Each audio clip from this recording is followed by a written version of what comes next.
Welcome to the Hockey Writers Fantasy Forecheck, where we talk to you about all things fantasy, keeper league, redraft, and dynasty. We're going to give you hot players to pick up, prospects on the rise, and sleepers you should or shouldn't think of acquiring, and prospects who are looking to break out at the NHL level. I'm your host, Caleb Kerney. And I am Jakob Strozyk. And today we are going to look at players to acquire if you are a rebuilding team. Jacob and I will go back and forth just like we have the past couple weeks, each of us sharing players who we think are perfect for your rebuilding team. Jacob, why don't you lead us into our first guy that you have? Yeah, sure.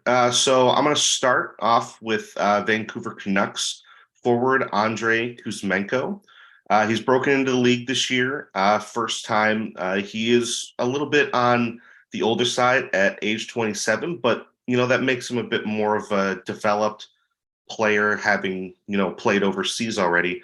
And in his quote unquote rookie season in the NHL, he's got 74 games played, 37 goals, 32 assists, 69 points, and he's shown that on a future and definitely high-powered, offensively inclined Vancouver Canucks team, he's going to have all the right stats offensively to be a big point producer. He might not be, that 100-point player that you might be looking for, but as far as rebuilding, you're going to want good, consistent players in that top middle end. And Kuzmenko is definitely one of the perfect ones because you're going to get 4, 5, 6 years out of him if you're holding on to him for an extended period of time. And he's going to give you 35, maybe 40 goals. I would say on a fairly consistent basis, especially if he keeps playing with Elias Pettersson. 100%. He has been a fantastic surprise this year. Kuzmenko, that was a great free agency pickup for the Canucks, and playing with Pettersson definitely does not hurt. That's a great pick. My first guy that I'm going to talk about from the Islanders, Noah Dobson. I mean, this guy, he's a defender and he scores goals. He's got 13 goals this year. I think all of last year he had 12 or 13, so he's right in that same range again. In 72 games this year, he also has 30 assists for 43 points, 194 shots, 57 hits, 95 blocks. That's some decent category coverage across the board. He's getting 20 minutes and 29 seconds of total time on ice, which is up from last year. Love to see it. 3 minutes and 21 seconds of power play time on ice. Also love to see it. 6.7 shooting percentage, and he knows how to get offense. That's the thing with Dobson. He isn't the best defender, and there's a lot of stats that sort of show that support that. He's basically like a better Barry. Like, I think he's better at defense probably than Barry, but he also scores more goals than Barry. So he is the type of defender you want. He's young. He's like 22 or 23. You want this guy. You have any quick thoughts on Dobson, Jacob? Yeah, Dobson is he's not that franchise defenseman that you're going to lean on as like your primary guy all the time, but he's a good kind of mid-tier cornerstone defenseman. And like you said, he's young. He still has a lot of time to really grow into his game and develop. So he might eventually develop a little bit more of a defensive end to his game, especially playing on a team like the Islanders, who are more defensively inclined. So it's only going to help his peripheral stats being on a team like that. And since he already has the natural inclination to scoring goals, getting points, playing offensively, that's something that you can't really teach properly. So as he grows older and becomes more mature, he'll round out the defensive stats part of the game. He'll probably get more blocks. He'll probably get a couple more hits here and there. But you're not really going to have to worry about, oh man, is the offensive production going to drop off significantly and dramatically? The only way that does is if the Islanders decide to stop playing offense entirely and try and win every game 1-0 like that. That's pretty much the only way that that's going to happen. Yeah, exactly. And just a quick note, his time on ice has actually gone down by a minute from last year. but his power play time on ice has gone up by a minute. So that's kind of a big thing there. A lot points are always huge. 100%. Now there's power play points. Last year he finished with 22. This year so far he has 17. He's played 73 games. I can't remember if he's played every single game. So like, I don't know if he's got 9 games left or what have you, but there's still an opportunity there to match his power play totals. His career shooting percentage is 6.1, and he's shooting 6.6 this year. And the big thing for him, he's seeing an uptake in shots on goal per game. That's great. Love to see it. Last year, he finished with 13 goals and 38 assists. So another 8 assists for him to match his totals from last year, which was in 80 games. Even if he falls short of that a couple points, it's not a bad year for him, especially with the increased shooting, less hits and less blocks. So the peripheral coverage isn't quite there, but the power play time on ice is encouraging. And if the Islanders can really get their power play going, he's going to be fantastic. So Jakob, who's your next guy? Yeah, just one more quick part. Any defenseman that's really shooting consistently at that like 6, 7, 8% mark, you're going to be getting good offensive production from fantasy wise. And it's a perfect segue into the defenseman I'm going to talk about, which is from Colorado Avalanche, Bowen Byram, 21-year-old defenseman, former 4th overall pick in 2019. This year, he's got 37 games played, 10 goals, 12 assists, 22 points. And he's shooting at 16.4%, supremely high for a defenseman. But his downside is mostly in his injury history so far. During his time in the league, he hasn't really been able to carve out a full season. He's played 19 games, 30 games, and this year is his career high with 37 games. Mm-hmm. It's always, a problem when you think, oh man, he's so young, he already has an injury history, quote unquote. But if he manages to stay healthy, he's going to be one of the best fantasy options you have, because he's a great all-around defenseman, and playing on the Avalanche does not hurt your chances for getting fantasy points whatsoever. He doesn't always play with Makar. He does have times that he does play with Makar, but Makar typically plays with Devon Taves throughout the year. So don't look for, or don't rely on being like, oh, he's going to get his points just because he plays with another person. No, he produces points on his own, and that's the type of player that you really want to get, especially on a young defensive side of the game. His career shooting percentage is 11.5, which, again, still very high for a defenseman, but it shows that he has the capacity for that level of scoring. And he does all the right things. He plays defensively. He knows how to transition his game to offense. And he does get, secondary power play time sometimes. And he can throw up a couple of power play points in there. He has 7 power play points this year, 3 power play goals.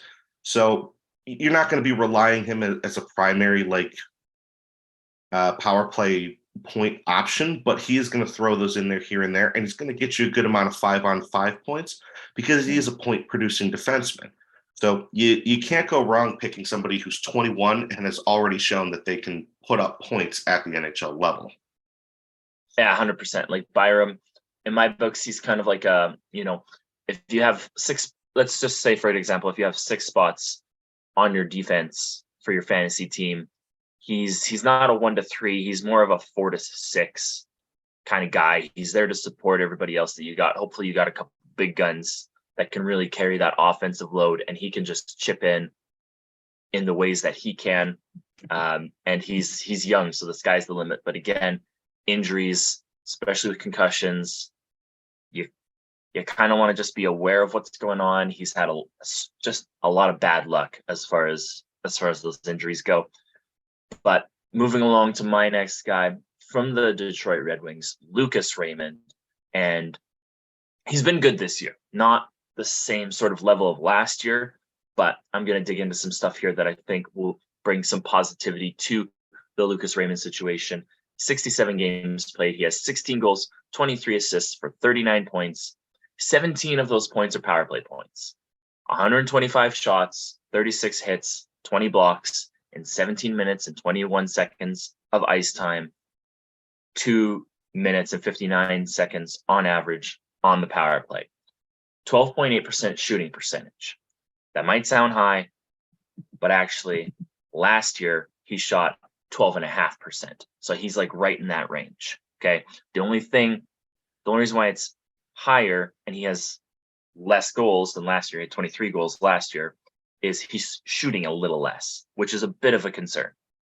Part of that, I feel like, is because of Derek Lalonde and the new coaching staff and their emphasis on playing a more sound defensive game, which is something that last year before Lalonde was hired, that was something that Stevie Y said the team needs to play better defense.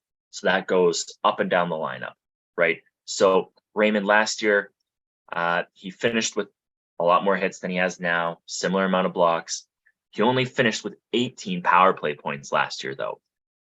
And Raymond's got another, at least 10 games to go for the rest of the season. And he's basically matched his last year power play total. So there's a lot of potential there for him to really become a power play threat, which, again, really helps fantasy value, especially if your league gives extra points for power play points. Lucas Raymond is the guy to keep your eye on as far as that goes. Last year, he finished with 57 points, 23 goals, 34 assists. He's not going to hit all those point totals unless he goes on an absolute tear to end the season. But I would be excited about this guy going into next year, the year after. This kid's young. He's 21 years old. He's not even close to his prime or hitting his prime yet. So you give this guy an off season to really work on his shot, and him on the power play would be pretty lethal. So Jacob, who's your next guy? Well, I want to touch on Raymond just real quick because I like him as a player. Just a quick hot take. It is just count it as a down year for Raymond because he really has all of the right skills. And he's another case of if he shot more, he would score more. He has a good quality shot to him, and he's smart. He's probably one of the smartest players the Red Wings have. So if given the right opportunity and put in the right situation, I think they've just kind of been toning him back and being like, here's how you got to round out your game, kid, because we don't want you to get ahead of yourself and just become some, pure offense style player, because he is kind of a two-way style forward, and he has it in him to kind of round things out. So I agree. Don't discount Raymond just because his stats dropped off from last year, because next year they're going to go up, and the year after that they might even go up again. He has just a good individual talent, but on top of that, he's going to be starting to be surrounded by a bunch of fantastic teammates as the Red Wings prospects grow up and as everything kind of develops into a wonderful situation in Detroit. So I just wanted to throw that in there real quick. Next player I want to touch on, we're going to go with goaltender. We're going to look at the Dallas Stars and talk about Jake Oettinger. No, we've talked about him a few times in the past, but at the end of the day, you can't go wrong with a under 25-year-old goaltender who not only shows that they can start, but that they can win games, and they can win games with better than average stats. Oettinger so far this year, he's got 58 games played. He started 57 of those, so he's only come into relief once. He's got 33 wins, 11 losses, 11 OT losses. He has a 2.47 goals against and a 9-17 save percentage, 4 shutouts. He's really gone in a great linear development path from when he started 2 years ago.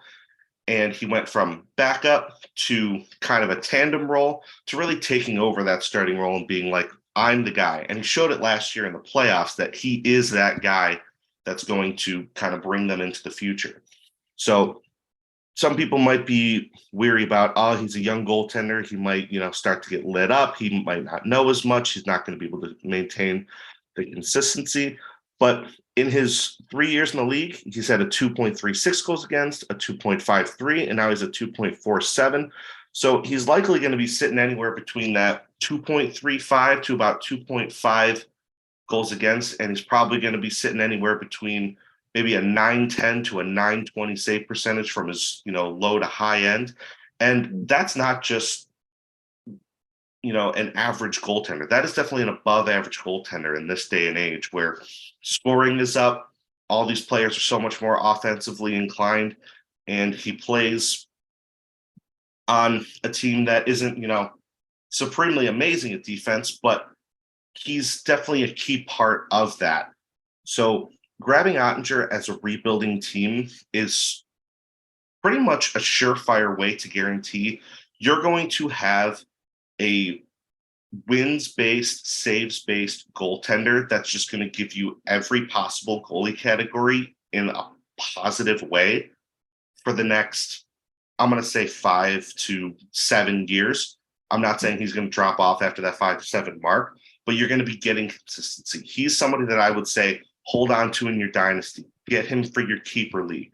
And if you're rebuilding, if the price to acquire him is high, it's going to be worth it. Don't be paying, like ridiculous level prospects for him or anything, but he's somebody that you can put on your list as a cornerstone for your team, and he'll be your primary goaltender for a very, very long time. 100%. Quickly, I'll quickly touch on Oettinger, and then I'll go into my goalie just as a nice little segue.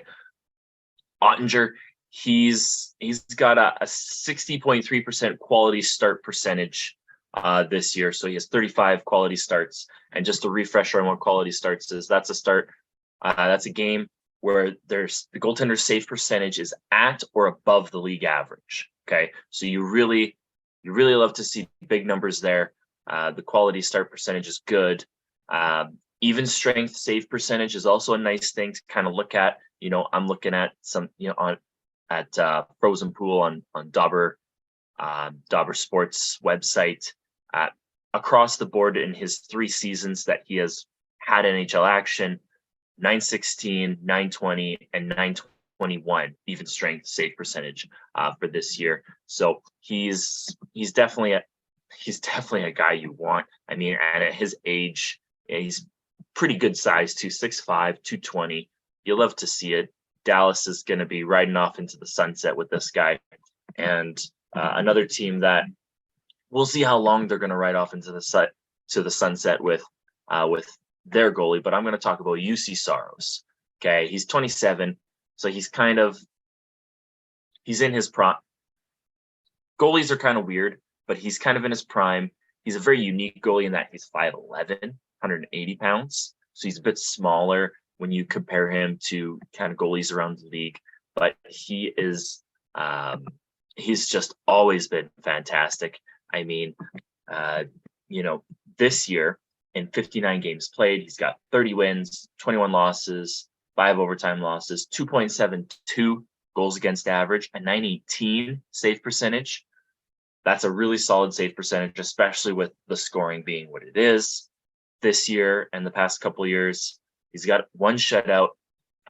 His career save percentage is 919. So he's right in his career save percentage. And he himself has had 37 quality starts for a 62.7% quality start percentage. And his quality start percentage over his career is 59%. So he's right in that wheelhouse. He's really consistent. There's only 4 other goalies this year who have the same or more quality starts than him: Georgiev, Sorokin, Hellebuck, and Ullmark. And the next 3 goalies after him are Vasilevsky, Oettinger, and Shesterkin. So they're both right in the upper echelon of goaltenders in the league. These are guys with good stats across the board. And Saros, he's going to have the starting goaltending job until Askarov challenges for it. Eventually once Askarov is in that position, he's probably going to follow a similar path to like Oettinger and Saros, where they start off just sort of getting a taste as a bit of a backup, and then they go into more of a tandem sort of situation, and then they might take over once Saros starts aging and Askarov is kind of hitting his prime. So look to kind of see that, but Saros has always been a solid bet for goaltending, and in my opinion, is supremely underrated. Yeah, the Nashville Predators just have this thing where they like to develop good goaltenders, just like they used to develop good defensemen. They still develop good defensemen, but they've had a great track record with developing good goaltenders. And Saros has taken over the mantle that Pekka Rinne kind of left there for him, and he's hit the ground running with it. He's a fantastic starting option. Like you said, a career .919 save percentage. That's nothing to scoff at. Especially as a smaller goaltender, he is more inclined to get scored on just for the sake of he can't physically make the reach, but he's quick, he's smart, he reads plays, and he's an underrated goaltender in the league, in my opinion. So you might be able to get him for a cheaper price comparative to some of these other high-end goaltenders, like you mentioned, Sorokin, Shesterkin, Oettinger, Vasilevsky. Those are like the big prime end goaltenders that you're going to be paying big prices for. But Saros, you're going to get wins. And especially as Nashville kind of redevelops everything and retools properly, and they get some of their young guns to start popping off a little bit more, it's going to really build into Nashville being that strong central presence again in the West. So if you can grab Saros, especially at a cheaper price, and you are a rebuilding team, you got a home run in your hands. Absolutely, 100%. It's going to be interesting to see what Nashville does, seeing as how their management is going to transition in the offseason. That was kind of big news that we heard in the past couple of weeks. Barry Trotz is going to take over as GM. I blanked for a second there, and I couldn't remember his name, which is kind of hilarious. That's going to be interesting because we know how Trotz was as a coach, but how is he going to be as a GM, right? It's two different ball games. So you got to think that something different is going to happen.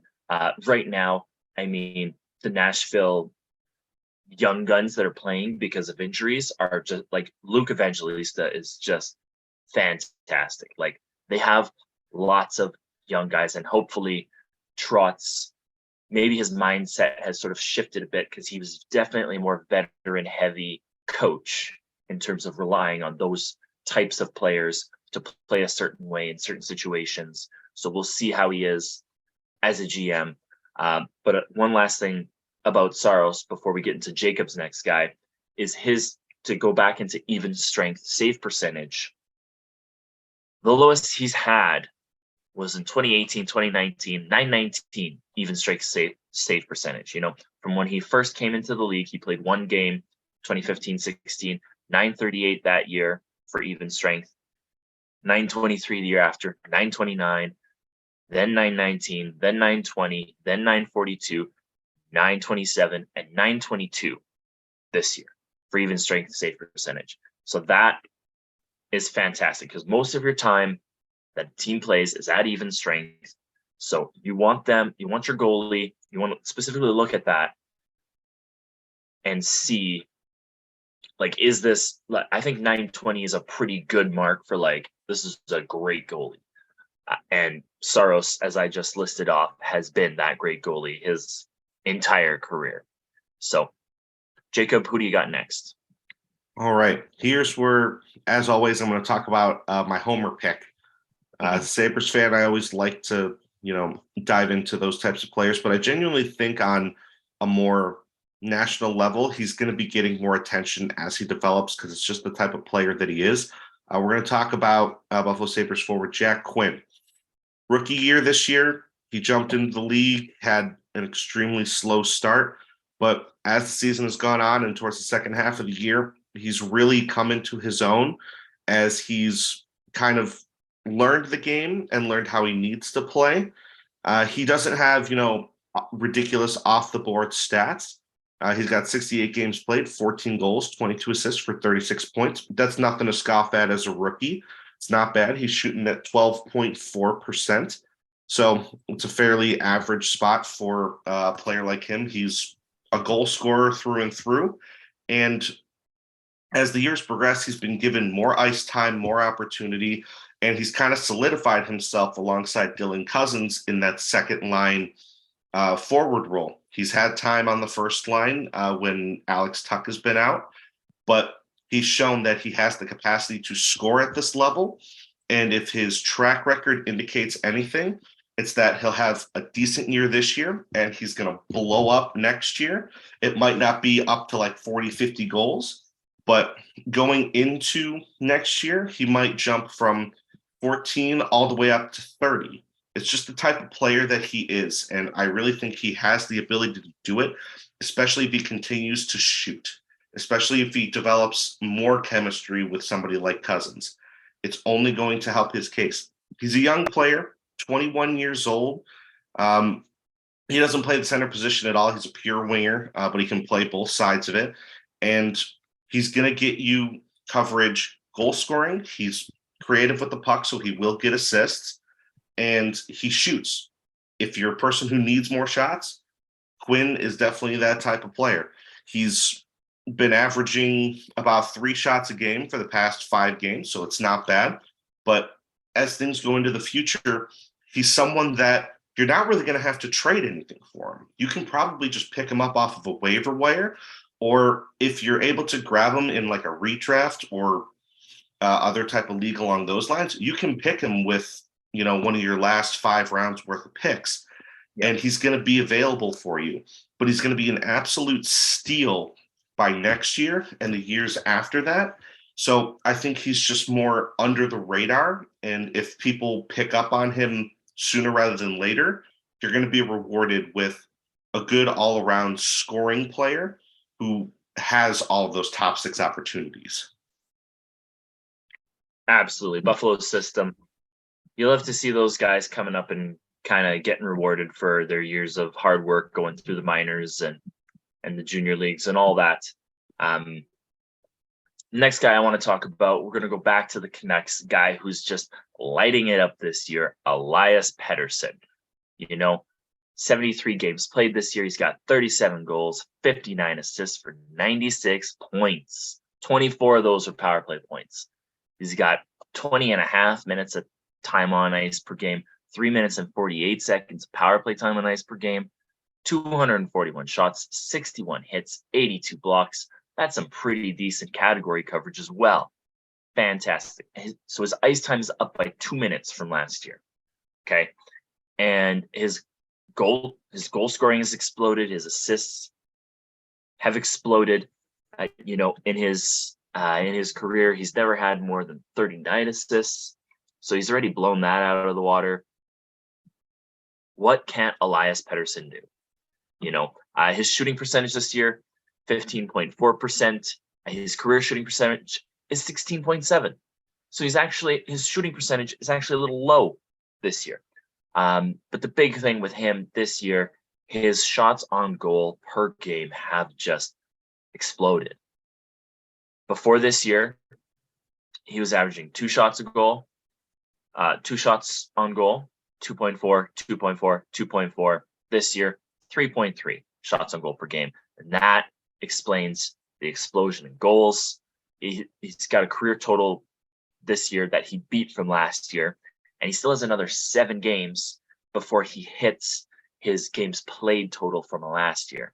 So there's still lots of room there. You know, his hits have gone up from last year. His blocks have almost doubled. His face-off win percentage is pretty much what it's been his entire career, with 44%. But the power play time on ice has gone up by half a minute. This is just a fantastic stat line. I don't know, like, I can't say anything bad about this guy. He's just tearing it up this year. Yeah, Pettersson has just been exciting. And, you know, last year he had that bit of a quote-unquote down year despite scoring a career high in goals with 32. But he was at 32 goals, 36 assists for 68 points, and that was in 80 games. This year's 73 games played, and he's got 96 points. So I don't know who talked to Pettersson in the offseason or whatever else that just made him go, hey, I can shoot the puck. And then he just started doing it at an alarming rate this year. He's really kind of been reminded, whether it be by himself or somebody else, that he is the guy. He is the one that's going to carry the offense in Vancouver. So the fact that he's really grown into that role so quickly, he's still not even 25 years old. You're going to really want a player like him. And if you were somebody that was like, oh, well, he had the down year, I'll take a chance on him this year, you're probably screaming in the streets with how well he's been performing for you. And the fact that he'll pretty much definitely hit 100 points this year, probably more. I don't think he'll only get 4 points in his last handful of games here. So Pettersson now is going to cost you more of a high price to acquire. There's no way you're picking him off some waiver wire, and he's likely on somebody's keeper list or on their like dynasty list. So you're going to pay a hefty price for a player like that because he is really growing, and you can only think to yourself, well, what's the next step for a guy like this? And that's pushing 50 goals as opposed to 40 goals. Will he do it? I don't know. Can he do it? Yeah, absolutely he can. He has the shot for it. He's got arguably one of the best shots in the league, and he still has some incredible playmaking talent. So Pettersson as a center, he's not going to get you those faceoff wins. He's under 50%, but he's still going to give you pretty much every offensive category you can possibly think of. And then you're just going to run away with, a handful of victories, possibly just off the end of his stick alone with the way that he plays in Vancouver. 100%. He's the guy. He is the guy, right? And yeah, in terms of acquiring Pettersson, if you're a rebuilding team, he's the kind of guy where could you get him if you're like thinking of rebuilding and you have Ovechkin and there's somebody that has Pettersson? Need to be more to that deal, I think, to sort of make that happen. But you basically would trade one of your stars that is of an older age, of the Crosby, Ovechkin sort of variety, to get a Pettersson. But you would need to also add into that maybe another guy who's sort of in that same, it's got to be like a 2-for-1 kind of a thing. There's no way you're just going to get him 1-for-1 unless somebody is really unless there's a player who they really want from your team for a specific reason because of some sort of category they have for a category league or what have you, however points are scored in your league. It's got to be a deal like that. So of all the players we've talked about so far, he's probably going to cost you the most. He's definitely going to cost you the most, followed probably next by Oettinger, just because of his age as such a goalie. So, Jacob, who do you got next? Yeah, so we're going to hop back into the goaltending side of things and talk about Boston Bruins goaltender Jeremy Swayman. Another 24-year-old goaltender, really developed in the right way for the Bruins at a nice slow burn rate. This year, he's got 33 games played, 21 wins, 6 losses, 4 OT losses, a 2.24 goals against, and a .919 save percentage, 4 shutouts. In a tandem role, it's benefiting him and Allmark, but it really is benefiting just the Bruins in general with how good their goaltending is. At the end of the day, goaltenders still need to make the save, right? So even if they're in a tandem situation and your defense is spectacular, if the goalie can't make the simple save, then you're not going to be having a good time no matter what team you are.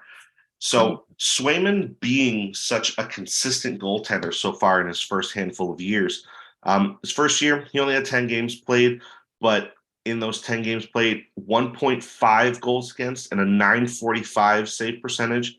Last year, he had 39 games played, or 41 games played, 23 wins, 14 losses, a 2.41 goals against, and a 914 save percentage. So for his career, he's sitting at 2.23 for his goals against and 920 for his save. Those are stupid good stats, just to put it bluntly. And as the Bruins keep progressing, they are getting older. But their system is still in place. So as long as they can continue to recycle players, prospects, signings, and everything, they'll still be the same type of team. And Swayman's still going to put up points. You're not really going to have to worry about his, quote unquote, starting position, because they play a tandem role between him and Ullmark, and it's working supremely well for them. Ullmark has definitely got a little bit more of the bulk of the starts as the starter on that team because he's played significantly better. But you're not going to miss out on points by having Swayman on your team, because if they decide to hold on to him, he's still the goalie of the future there, and he's just going to keep putting up wins as Boston continues to win. Or if for some reason they decide that they want to go just Ullmark and then a different backup, or Swayman goes, hey, I really want a more significant starting role. Can you trade me for something? I don't see that as a likely option, considering him and Ullmark are basically like, two peas in a pod. But there's always that chance that he might go, Yeah. I mean, Swayman, he's been fantastic. 33 games played. He's got 19 quality starts in those 33 games played. That's 57.6% quality start percentage. He's kind of just a little bit behind Saros and Oettinger as far as that goes. But his even strength save percentage across his entire career in the NHL, 953, in those 10 games in his first year, 924 last year, 926 this year. So that's fantastic. His quality starts, I mean, in his first 10 games, 9 of those 10 games were quality starts. So that was a 90% quality start percentage, which is kind of insane. But it's also a small sample size. Last year, 58.5. This year, 57.6. So he's in that wheelhouse. He's even a little less as far as quality starts go, but he's still getting you those solid numbers across the board. The shutouts you love to see, the save percentage and the goals against average is great for rate stat leagues. And he's 24 years old. So you'll love to see it. My next guy that I want to talk about is also a pretty young guy, Jordan Kyrou. Okay. In 73 games played this year, he's got 34 goals, 34 assists for 68 points, 253 shots, 12 hits, 33 blocks, 23 power play points, 18 minutes and 3 seconds of time on ice, 2 minutes and 55 seconds of power play time on ice, and 13.4 shooting percentage. Kyrou, he's fantastic, especially for points. He gets points. He's driving the bus over there in St. Louis. I mean, he's surpassed his goal totals from last year. Last year, only 27 goals in only one more games played than what he's had so far this year. His shots on goal have also gone way up, which, again, you love to see it. Last year was his highest at 2.5 shots per game. This year, 3.5 shots per game. So even if he's not getting the goals and the points, he's getting you the shots, which is going to raise the floor of your point totals. His blocks are more than last year. His hits are double what they were last year. And his power play points are above what they were last year. He's getting another minute more on the power play this year. And his just overall time on ice has gone up by 1.5 minutes. So Jordan Kyrou, not a guy who you want for peripherals. Those are increasing, but as far as points go, it's tough to beat him, and the shots. Like, if you're trying to target somebody who gets a lot of shots, he's definitely going to boost that category for you. And again, 24 years old, he's just kind of getting into the beginning of his prime right now, and he's basically like a point per game player. So definitely pick him up. The cost shouldn't be too bad just because of the lack of peripherals. You might be able to swing him in a couple deals, but yeah, fantastic as far as points go. Jacob, do you have anybody else, or do you just have something to add about Kyrou? Yeah. Just want to throw in, so anybody who's made it this far into the show, you probably noticed most of the players that we kind of zeroed in on is that 23 to 27 age type player. Those young ones that have spent a couple of years in the league developing themselves and have really come into their own. That's the type of player you really want to target for your rebuild, because you're not going to be waiting forever to get points out of them. And you can kind of flip your team around in 2-3 years, especially since you're going to spend a good amount of assets to get these players, but they're still going to pay off for you for the next handful of years and down the line. And they're going to be assets for you when they grow older, and you kind of start to go into your win now mode. So there's plenty of other players in the league that kind of fit that description. So paying attention to anybody that's in that 23, 24 to 27 age range, that's really your sweet spot as far as finding players. Talking about, the type of player you're looking for, it's all about zeroing in on the points combined with potential points. Seeing that they have that sort of mini track record since they haven't been in the league for super long, with the chance for busting into more points. So maybe jumping from 60 points to 80 points, jumping from 50 points to 75 points. Those types of players really are the sweet spot for if you're rebuilding and kind of looking towards the future and being willing to sacrifice what you have now to be really, really good down the line in a couple of years. 100%. I think that's a great tip for everybody who's rebuilding. You do want those young guys who are just hitting the beginning of their prime. And I'm just going to touch on a couple quick guys as we kind of wrap up our show here today. Owen Tippett, he's breaking out this year. His last year, he finished with 21 points, 10 goals, 11 assists in 63 games. This year in 70 games, he's got 23 goals, 19 assists for 42 points. He's basically doubled his points from last year in 7 more games. He's got 200 shots on goal. He's got 116 hits and 64 blocks. Peripherals across the board. Love to see it. Averaging 2.9 shots on goal per game. Before this year, it was around the 2 mark. So uptick there. Love to see it. Shooting percentage, 11.5 this year. Career, 9.6. Also, love to see it.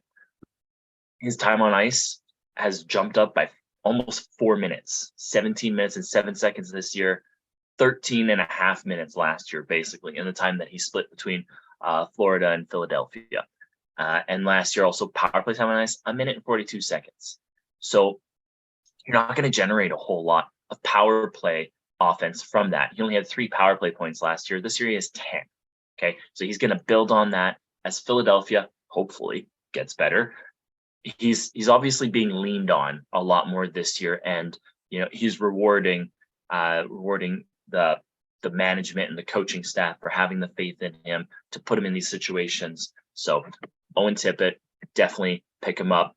He's 24 years old, and he's just doing fantastic. And my last guy that I'm going to talk about before we sign off here, he's injured right now, but he's probably one of my favorite defensemen, Jakob Chychrun. Obviously a bit of a disclaimer. He's got an injury history. So that's it's kind of tough. But if you can get him for a low cost because somebody is frustrated because of the injuries, definitely worth a gamble to see if he could stay healthy for a whole season. In 48 games played this year, which part of the games played is being held out because he was being traded. Part of it's injuries. 9 goals, 24 assists for 33 points, 144 shots, 55 hits, 83 blocks. I mean, averaging 3 shots a game, which is basically what he's done for the last 3 years in a row. 2 minutes and 48 seconds of power play time on ice, 22 minutes and 42 seconds of total time on ice, which is a slight decrease from last year, which was also a decrease from the year previous. He's offense. He gets you peripherals. But again, there's the injury history. So you don't want to go after him to have him be your number one. But if he's your 3 or your 4 or even your 2, and you have good depth to sort of surround him with, and you can insulate yourself for when he does get injured, why not pick him up? He's been a stud basically since he entered the league. So that's going to be all the time that we have for today. Yeah. Next week, we're going to talk about different types of defenders to target in your leagues. You can follow the podcast on Twitter at THW Fantasy. I'm on Twitter at Caleb Scouting. I'm also on Twitter at Strozyk67. If you are watching on YouTube, be sure to like this video and subscribe to the Hockey Writers YouTube channel. If you are listening in podcast format, subscribe to the podcast and please leave us a review on whatever platform you listen to. You've been listening to the Hockey Writers Fantasy Forecheck. Keep your stick on the ice, get pucks in deep, and give it 110%, eh? I'll see you next week.